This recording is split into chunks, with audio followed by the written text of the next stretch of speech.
One of the least known wars of the 19th century is the War of the Triple Alliance that saw Paraguay pitted against its neighbours Brazil, Argentina and Uruguay. And it saw the Imperial Brazilian Navy acquire a number of ironclads that, by the end of the war, meant that they were one of the most powerful navies in the world, and certainly the most powerful in South America. The Empire of Brazil came about after Napoleon's invasion of Portugal, when the King of Portugal, John VI, fled to Brazil. He set up his government in Rio de Janeiro, and he remained there until Portugal was free and Napoleon had been defeated.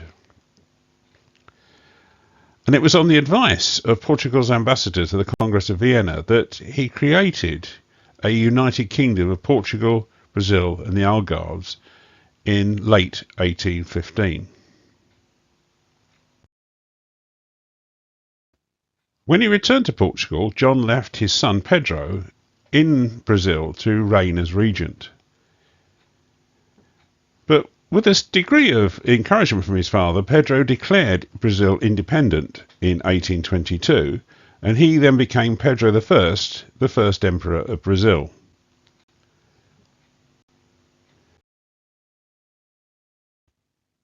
It's interesting to see that at the same time, the other countries that formed part of Spanish America were also looking to gain their independence.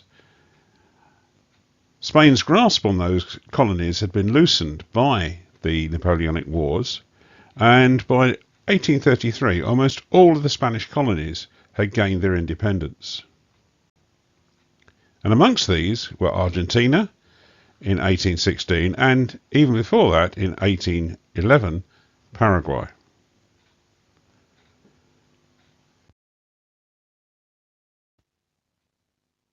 Paraguay's situation was unique in that it was totally landlocked, unlike any of the other South American countries. As a result, it had to rely on two rivers, the River Paraguay and the River Parana, for both its internal transport links and its links to the outside world. And it was this latter that was to cause problems because the river had to run through territory controlled by its neighbours.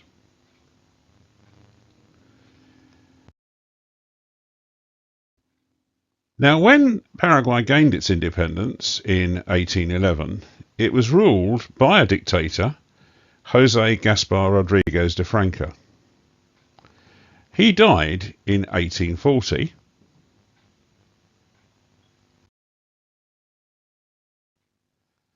and was replaced by Carlos Antonio Lopez, who it is believed may have been his nephew. He in turn ruled for 22 years, and when he died, he was succeeded by his son, Francisco Solano Lopez.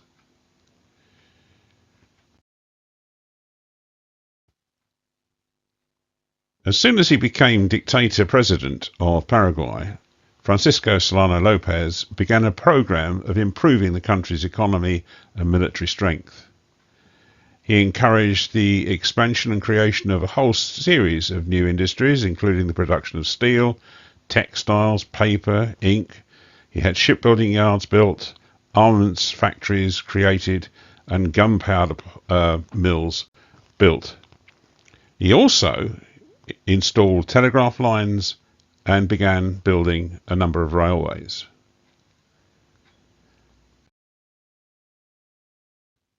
Alongside this, he began to modernise and expand the Paraguayan armed forces, and included amongst this was the building of a series of very well constructed forts to guard the upper river as well as parts of the Gran Chaco. One problem he did have, though, was that his shipbuilders were unable to build ironclads, and as a result of which he ordered 7 from overseas shipbuilders in Britain and France.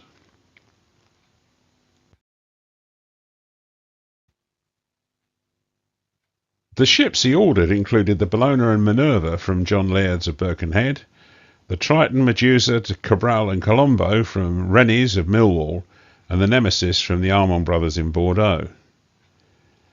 These orders were seen as a threat against Paraguay's neighbours particularly Brazil and Argentina, and they responded by expanding their own armed forces.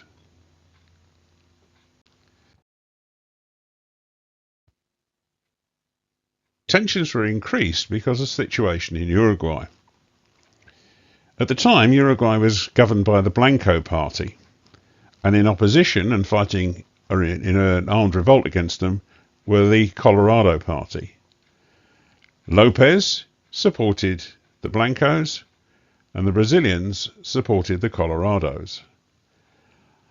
The Paraguayans sent several notes to both Brazil and Argentina warning them not to involve themselves in Uruguayan internal politics, but these notes were ignored.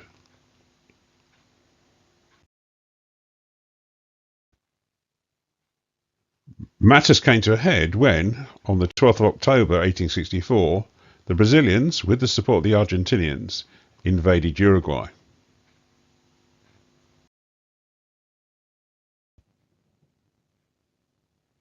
In response, on the 15th of December 1864, the Paraguayans invaded the Brazilian province of Mato Grosso, and the following March, on March the 23rd, 1865, they declared war on Argentina.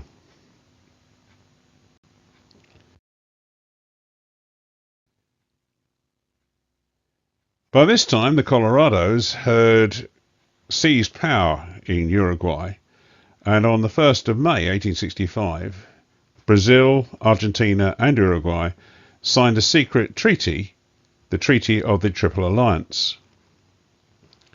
And from that date on, the war with Paraguay began in earnest.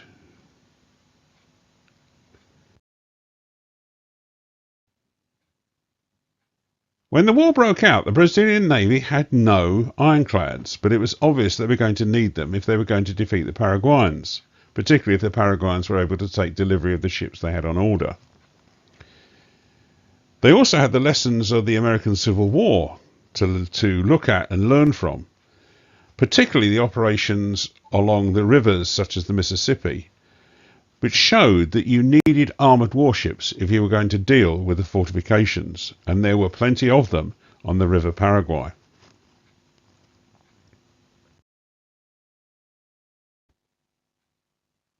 To rectify this situation, they ordered 4 ironclads for themselves, 3 from their own shipyards in Rio de Janeiro, and another, the Brazil, from a shipyard in France. Furthermore, they were actually able to buy all 7 of Paraguay's undelivered ironclads from their builders, because Paraguay unfortunately was unable to pay for them. As a result of which, the whole balance of power swung from the Paraguayan Navy to the Imperial Brazilian Navy. We'll now look at each of the types of Brazilian ironclads that came into service.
One ship I've not mentioned before is the Sete de Setembro.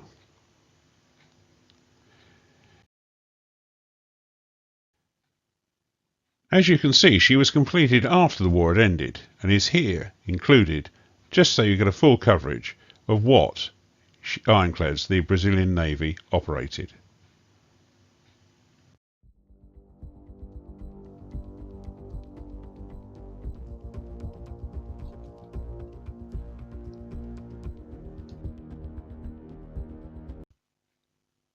I hope you've enjoyed this brief look at the ironclads that were bought and operated by the Imperial Brazilian Navy during the 1860s and 1870s. If you have enjoyed it, please give it a thumbs up. If you haven't yet subscribed to this channel, please consider doing so. In the meantime, enjoy your military history and enjoy your wargaming. Goodbye.